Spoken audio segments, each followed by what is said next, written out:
Bismillahirrahmanirrahim. Assalamualaikum warahmatullahi wabarakatuh. Alhamdulillahi rabbil alamin. Wassalatu wassalamu ala sayyidina Muhammadin wa ala alihi wa sahbihi ajma'in. Rabbi syrah li sadri wa yassir li amri wahlul 'uqdatam min lisani yafqahu qawli. Allahumma shalli ala sayyidina Muhammad wa ala alihi wa sahbihi ajma'in. Amma ba'd. Alhamdulillah, segala puji dan syukur pada Allah Subhanahu wa taala. Allah masih lagi memberikan kekuatan, Allah masih lagi memberikan kesempatan, masa, ruang dan waktu untuk kita untuk sama-sama kita hadir ke masjid pada pagi ini, untuk sama-sama kita menunaikan kefarduan salat fardu subuh berjemaah. Dan insya-Allah tuan-tuan, kita sambung sedikit masa kita ambil masa kita untuk sama-sama kita berkumpul sekejap untuk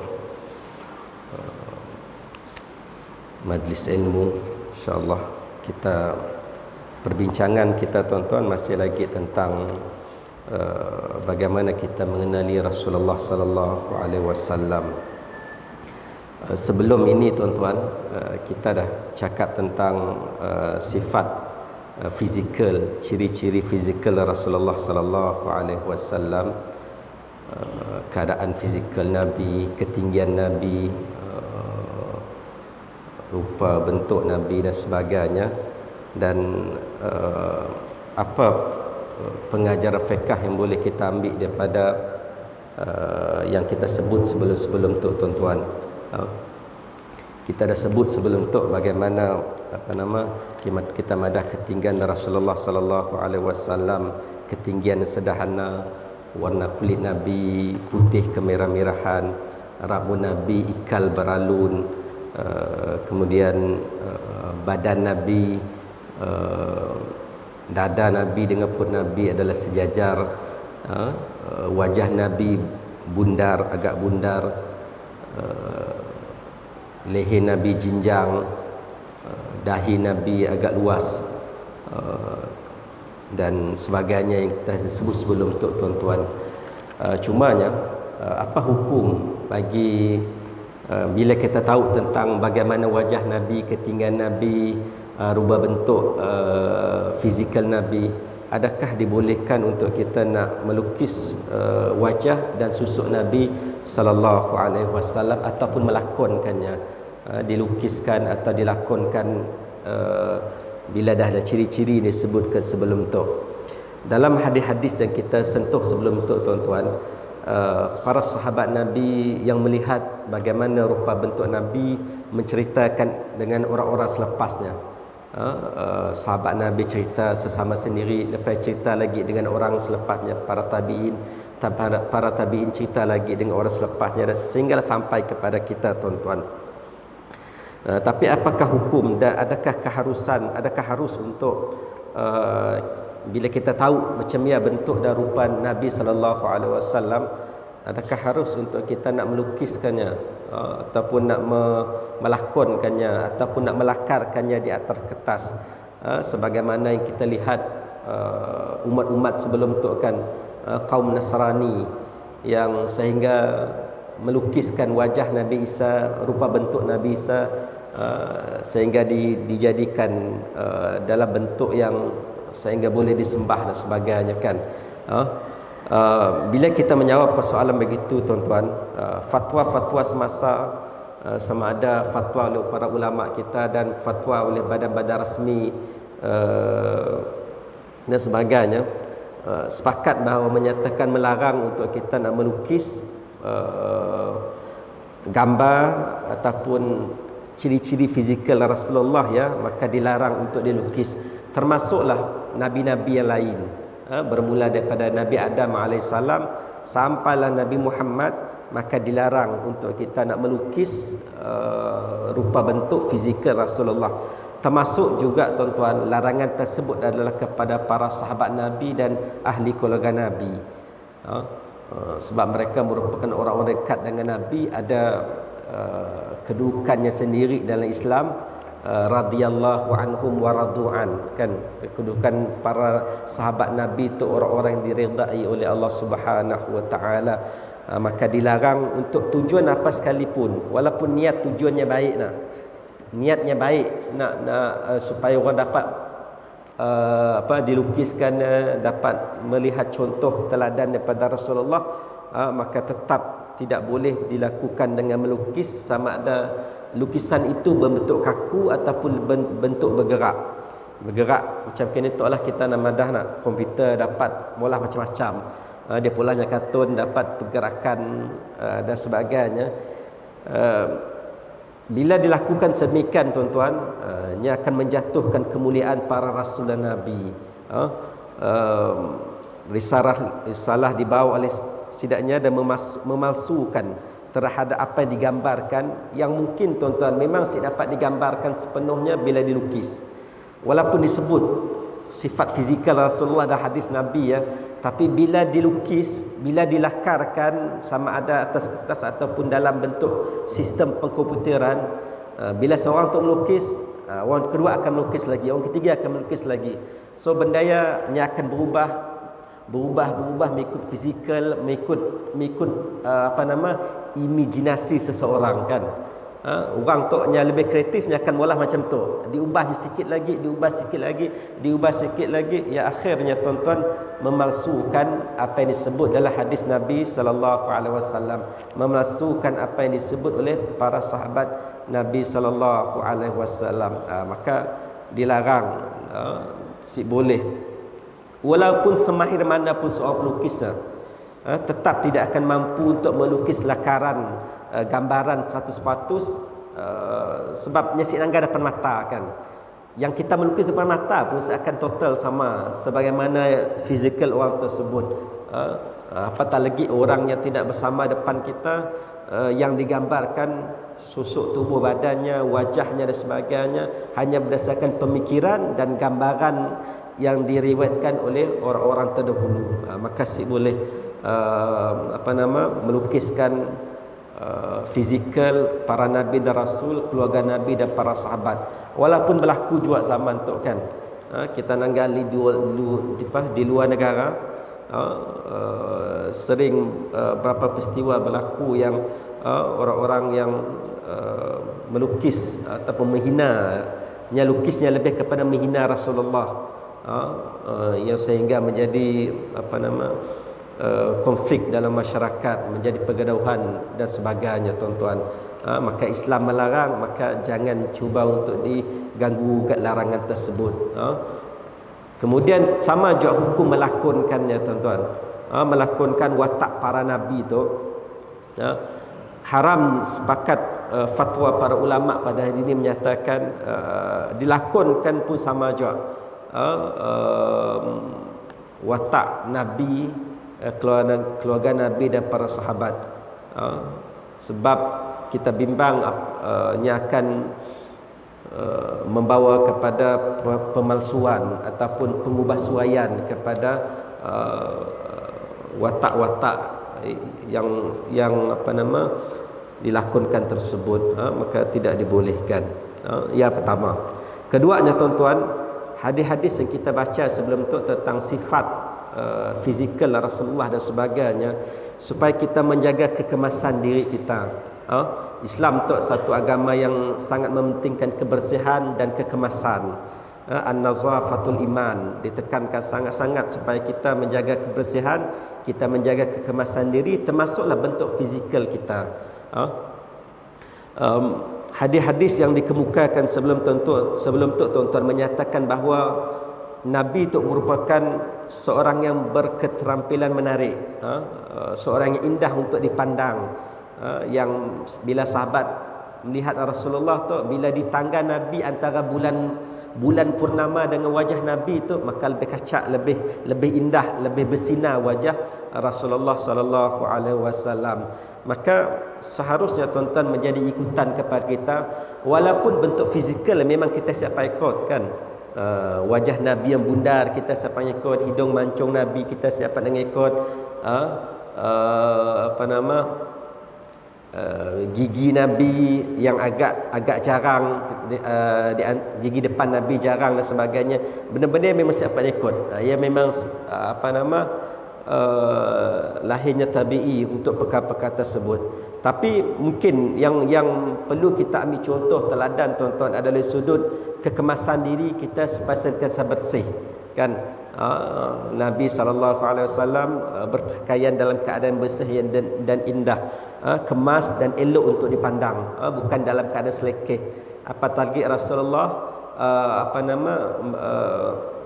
dalam keadaan bila berpakaian dan keadaan diri Nabi tidak berbau busuk, tidak bila berhadapan dengan orang ataupun bersama dengan orang lain dalam keadaan yang orang suka ngagak, orang suka dekat dengan Nabi, dan sebagainya.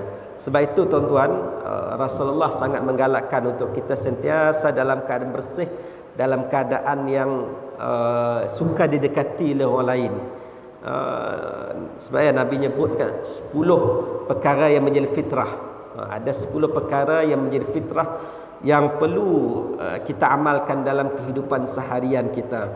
Dan 10 fitrah ya tuan-tuan yang disebut oleh macam ulama Imam Al-Khattabi menyatakan ia adalah sunnah yang wajar diikut oleh umat Nabi Muhammad sallallahu alaihi wasallam. Dan bila kita sebut sunnah-sunnah tersebut tuan-tuan,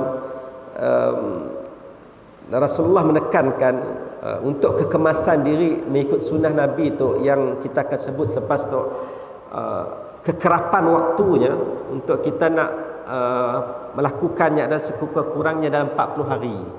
Kan kita baca hadis Rasulullah sallallahu alaihi wasallam yang Nabi sebut telah ditetapkan untuk tempoh kami, untuk diceritakan oleh Anas bin Malik radhiyallahu an, nyamadah telah ditetapkan tempoh untuk kami oleh Nabi madah kepada para sahabat bagi setidaknya untuk menggunting rambut, menggunting misai, memotong kuku, mencabut bulu ketiak, mencukur bulu ari-ari, iaitu tidak membiarkannya lebih 40 hari. So yang kekemasan diri kita ya, sama ada menggunting misai, mencukur bulu ketiak dan sebagainya tuan-tuan, mencabut bulu ketiak dan sebagainya, maka jangan melebihi 40 hari. 40 hari itu lama, lebih sebulan lah. Semua perbuatannya mesti nunggu 40 hari. 40 hari itu jangka yang agak panjang bagi satu-satu perbuatan yang sama, kan. Macam kuku lebih cepat panjang daripada bulu-bulu yang lain. Kemudian misai pun sama, kan, yang lebih cepat panjang daripada bulu-bulu lain dan sebagainya. Maka ketetapan 40 hari itu jangan melebihi ya. Tapi mungkin kita motong yang disunatkannya seminggu ataupun setiap hari Jumaat dan sebagainya.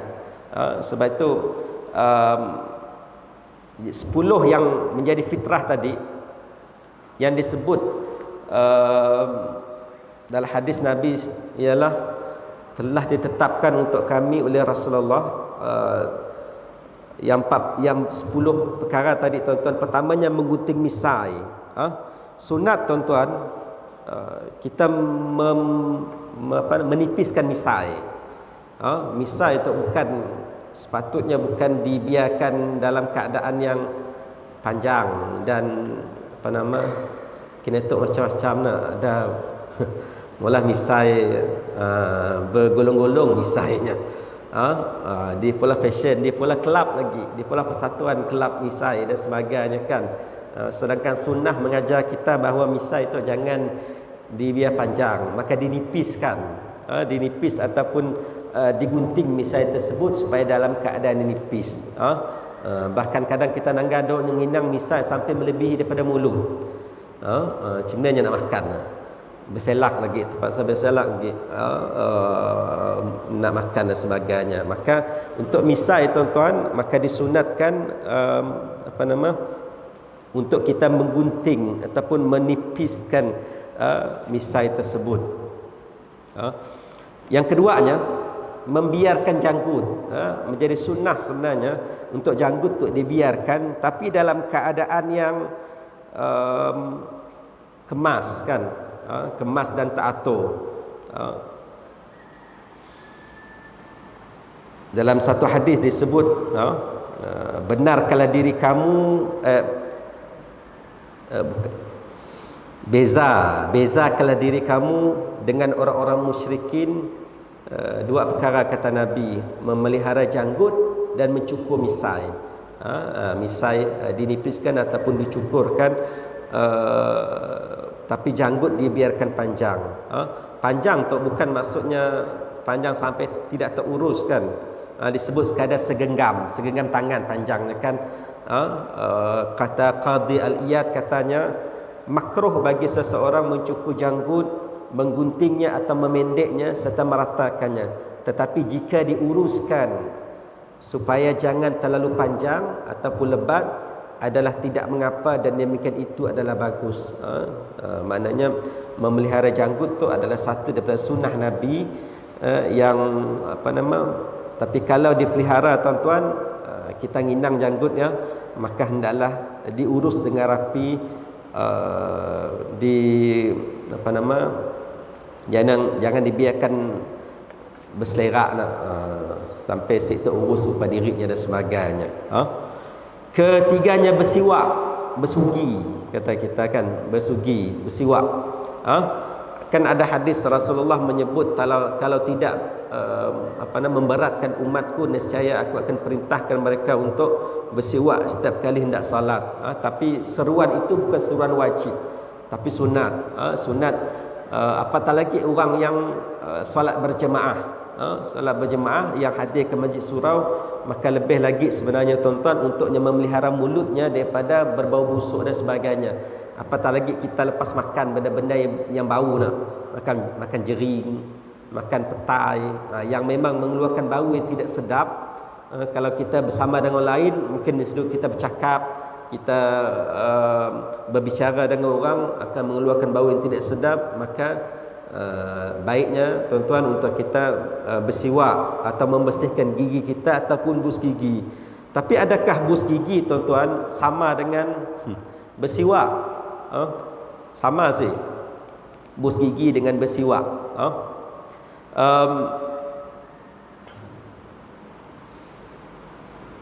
Bus gigi, bersiwak tuan-tuan, bersiwak adalah kita nyebut bahawa penggunaan kayu sugi atau seumpama dengannya dan ubat gigi untuk menggosok gigi agar menghilangkan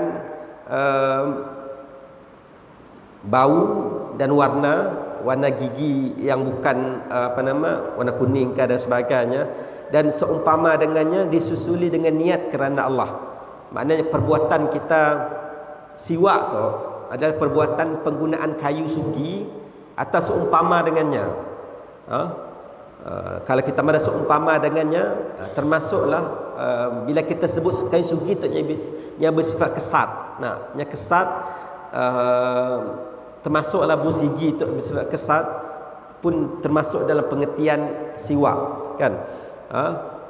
Dan penggunaan ubat gigi untuk menggosok gigi. Apa tujuan menggosok gigi? Untuk menghilangkan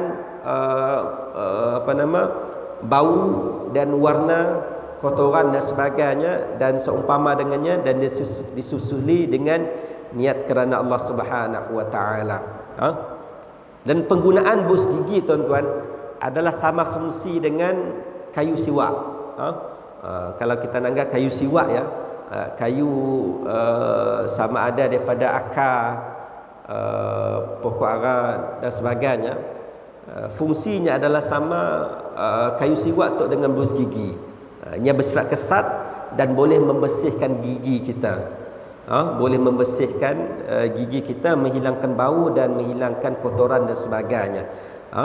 Tapi semestinya lah kita madah penggunaan kayu siwak tu adalah lebih afdal, sebab Rasulullah menggunakan kayu siwak, dan ia keutamaan kepada Rasulullah. Tapi kalau pun tidak menggunakan kayu siwak tuan-tuan, kalau kita menggunakan bus gigi, yang penggunaan pada zaman sekarang tu, kita menggunakan ubat gigi pun termasuk dalam pengertian siwak tadi untuk kita membersihkan gigi kita, menghilangkan bau mulut dan sebagainya.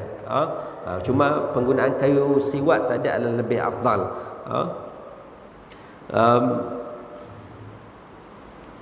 Cuma berbeza kan kalau kita madah bersiwak kalau hadis tabik madah 40 hari nak, jangan melebihi 40 hari. Tapi bersiwak bersigi tu kita setiap hari.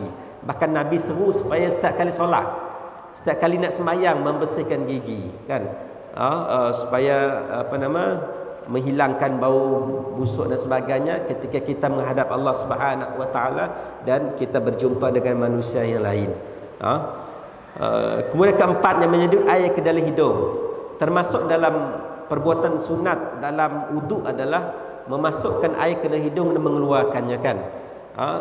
Salah satu fungsinya tuan-tuan, bila kita masuk air ke dalam hidung tu dan mengeluarkannya adalah untuk membersihkan rongga-rongga hidung kita, membersihkan kan dalam hidung kita tu ada bulu hidung. Bulu hidung tu sebagai penapis kan, penapis untuk daripada habuk-habuk kotoran masuk ke dalam hidung yang menyekat kan.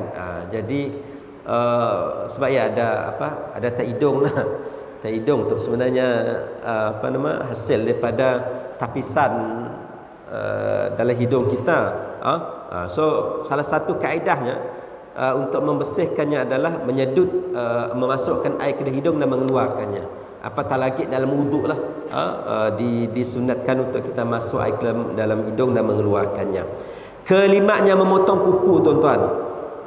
Motong kuku jangan nunggu 40 hari lah. Menunggu 40 hari jadi langsuainya kan, panjang dah kukunya. Hendaklah memotong kuku kalau amalan para sahabat dan tabi'in menunjukkan bahawa mereka memotong kuku tu pada hari Jumaat. Walaupun bila kita cek saya ada hadis yang khusus pada hari Jumaat, tapi amalan para sahabat dan para tabi'in mereka kebiasaannya menjadikan hari Jumaat tu sebagai untuk memotong kuku. Sebab hari Jumaat tu sayyidul ayyam, penghulu kepada segala hari, dan hari Jumaat kita hadir untuk solat Jumaat. Hari Jumaat pun kita disunatkan untuk mandi juga. Maka selain daripada mandinya, maka hendaklah membersihkan benda lain, termasuklah motong kuku. Kuku antara yang cepat untuk tumbuh tuan-tuan. Ada orang yang si dapat nunggu hari Jumaat, si dapat nunggu Jumaat berikutnya dah panjang kukunya. So dalam keadaan dia janganlah nunggu sampai hari Jumaat tu nak. Munya dah panjang ya potong. Jangan dibiarkan panjang. Hatta sekali termasuk kepada wanita haid. Walaupun dia datang bulan berkali 7 hari, 8 hari, 9 hari, 10 hari datang bulan maka tidak menjadi kesalahan untuknya untuk potong kuku walaupun dalam keadaan haid. Tidak ada masalah. Dan si perlu punya sebenarnya nak ngembak kuku ya, disimpan kuku ya dan dimandi masa mandi hadas. Ada anggapannya berpendapat memotong kuku ya, disimpan kukunya ataupun disimpan rambutnya, kelak bilanya nak mandi hadas, lepas kering headnya dibawanya mandi bersama. Si perlu sebenarnya keadaan macamnya. Tetap dibolehkannya untuk motong rambut ya, kalau rambut lebih panjang ataupun nak motong kuku ketika dalam keadaan haid tersebut. Dan ada orang tuan-tuan kuku tu nyesik motong semua kan. Sedang senangga orang motong kuku dibiarkan salah satu kukunya panjang. Kuku nak ujung tu kan, pakai nyeri telinga padanya, pakainya garuk belakang badannya apakah, maka jangan dibiarkan panjang. Potong semua. Sunnahnya potong semua kuku tu. Jangan dibiarkan panjang. Baik lelaki atau perempuan. Dan ada juga tren-tren sekarang tu yang ikutan kaum wanita yang inang kuku panjang kemudian dikilatkannya, divarniskannya dan sebagainya. Ia pun termasuk larangan kan, varnis. Yang wanita tu hanya boleh menginai kan, inai je kuku ya. Si boleh kita varnis, menggunakan varnis yang zaman sekarang tu. Walaupun yang madah biasanya kadang kita nangganya varnis ketika haid. Sebab ketika haid dia boleh semayang, siapa semayang nak. Tapi bila nak mandi hadas kelak di noyanya balik, pakai peluntur dan sebagainya. Maka tetap janganlah pakai je. Kalau nak pakai pun diinaikan aja. Ia motong kuku. Keenamnya, membersihkan celah-celah jari dan kawasan berlipat dengan belakang tangan. Kawasan-kawasan yang agak tertutup, yang agak celah-celah tangan kita tu, ataupun celah-celah kawasan-kawasan yang berlipat, paha, ketiak, celah kangkang dan sebagainya. Masa kita mandi ya, masa kita membersihkan diri tuan-tuan, maka bersihkan celah-celah tersebut untuk menghilangkan kotoran dan sebagainya. Sebab mandi ya, jangan mandi macam ni aja nak. Mandi sambil kita menggosok badan-badan kita, terutama celah-celah yang agak tertutup, yang supaya dalam keadaan yang bersih. Ketujuhnya, mencabut bulu ketiak. Ia pun termasuk sunnah tuan-tuan. Bulu ketiak jangan dibiarkan panjang sampai melebihi 40 hari. 40 hari itu maksimum.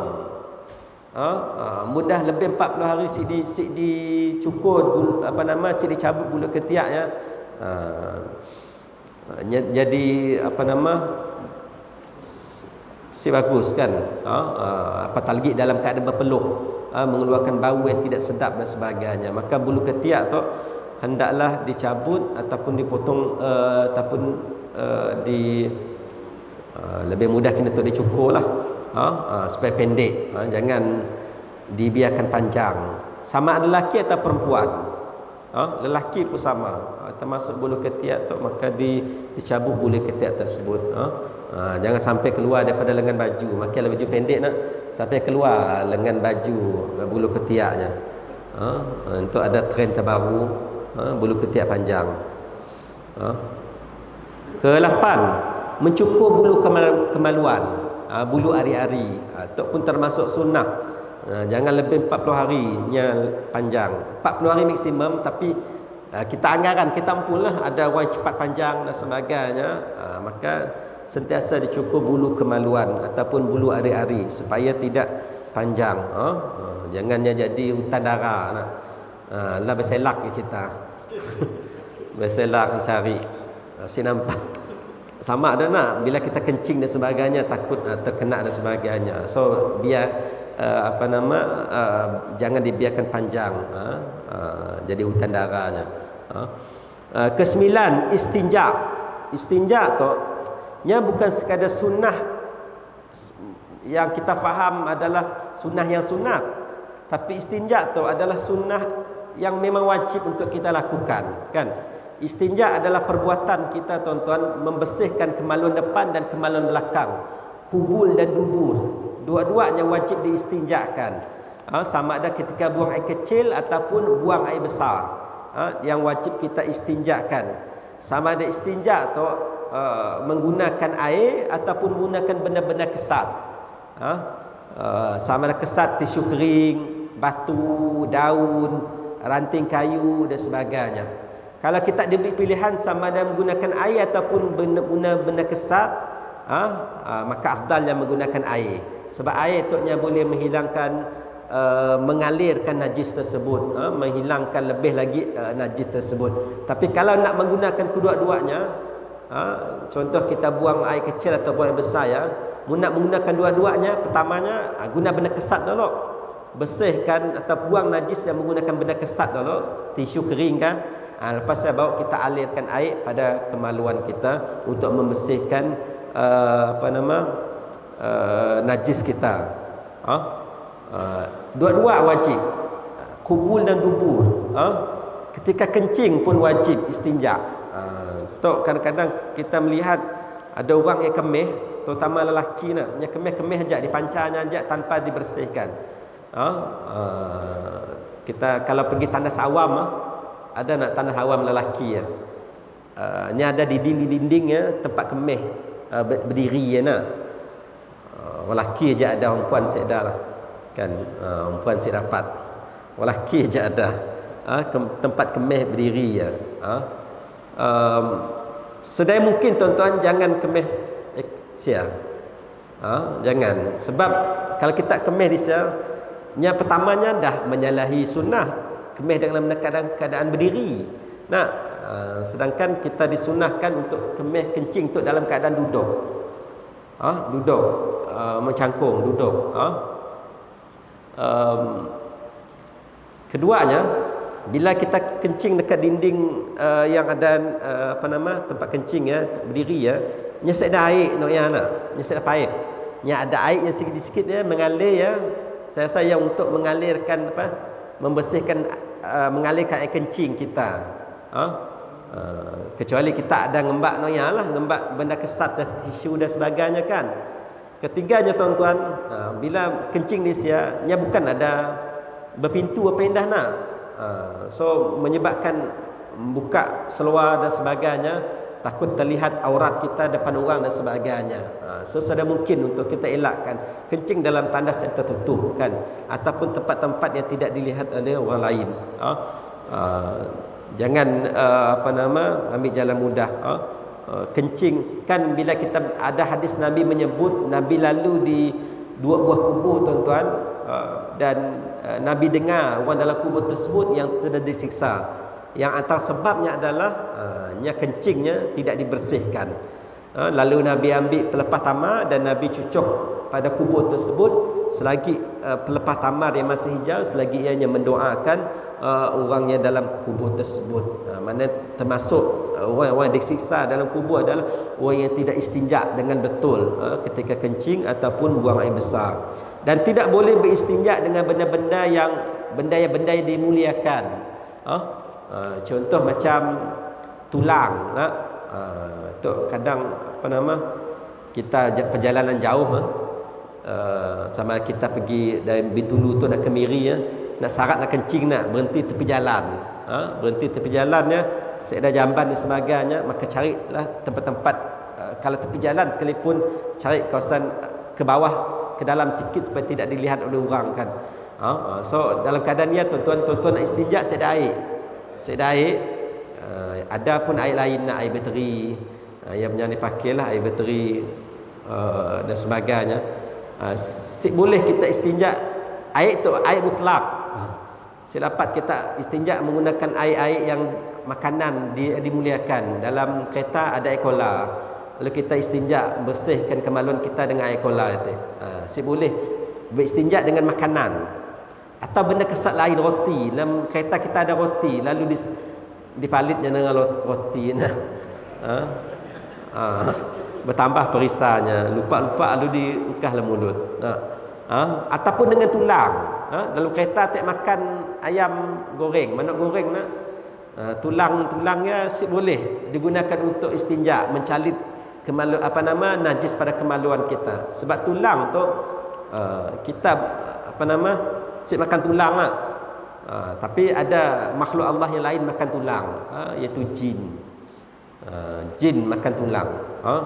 Kelahiran juga jinnya lain perisa itu tulang itu, ada perisa tambahan.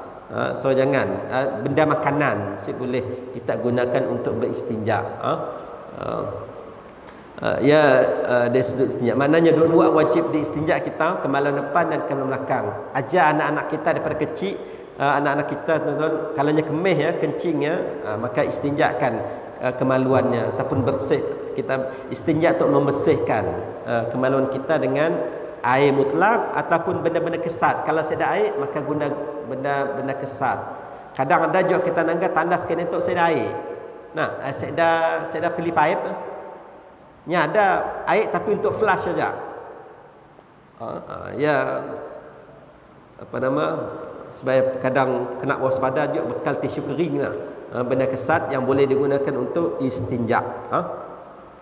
Kemudian yang ke-10, kata Mus'ab, salah seorang daripada perawi hadis, aku lupa yang ke-10, namun seingat aku ialah berkumur.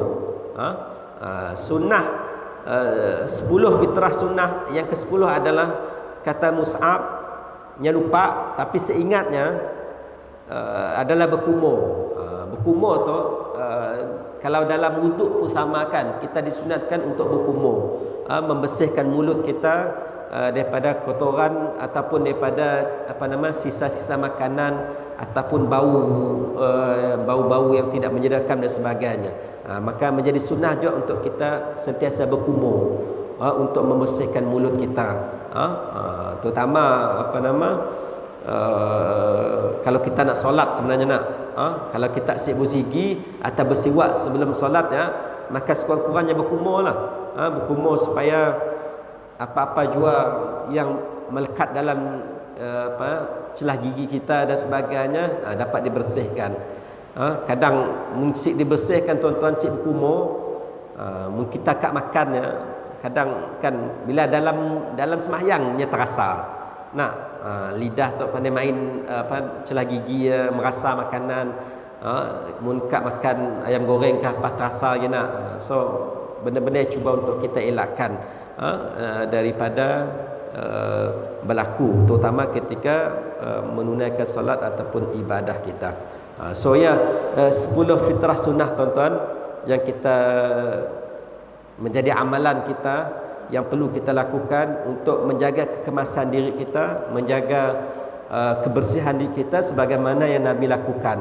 Pertamanya menggunting misai, keduanya membiarkan janggut, tapi hendaklah dalam keadaan yang terapi dan kemas.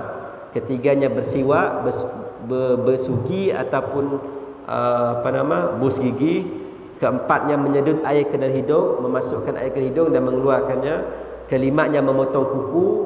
Keenamnya membersihkan celah-celah jari dan kawasan-kawasan berlipat. Ketujuhnya mencabut bulu ketiak. Kelapannya mencukur kemaluan, mencukur bulu kemaluan, bukan mencukur kemaluan, mencukur bulu pada kemaluan ataupun bulu ari-ari. Kesembilannya istinja, membersihkan kemaluan kita daripada najis pada kubul dan dubur.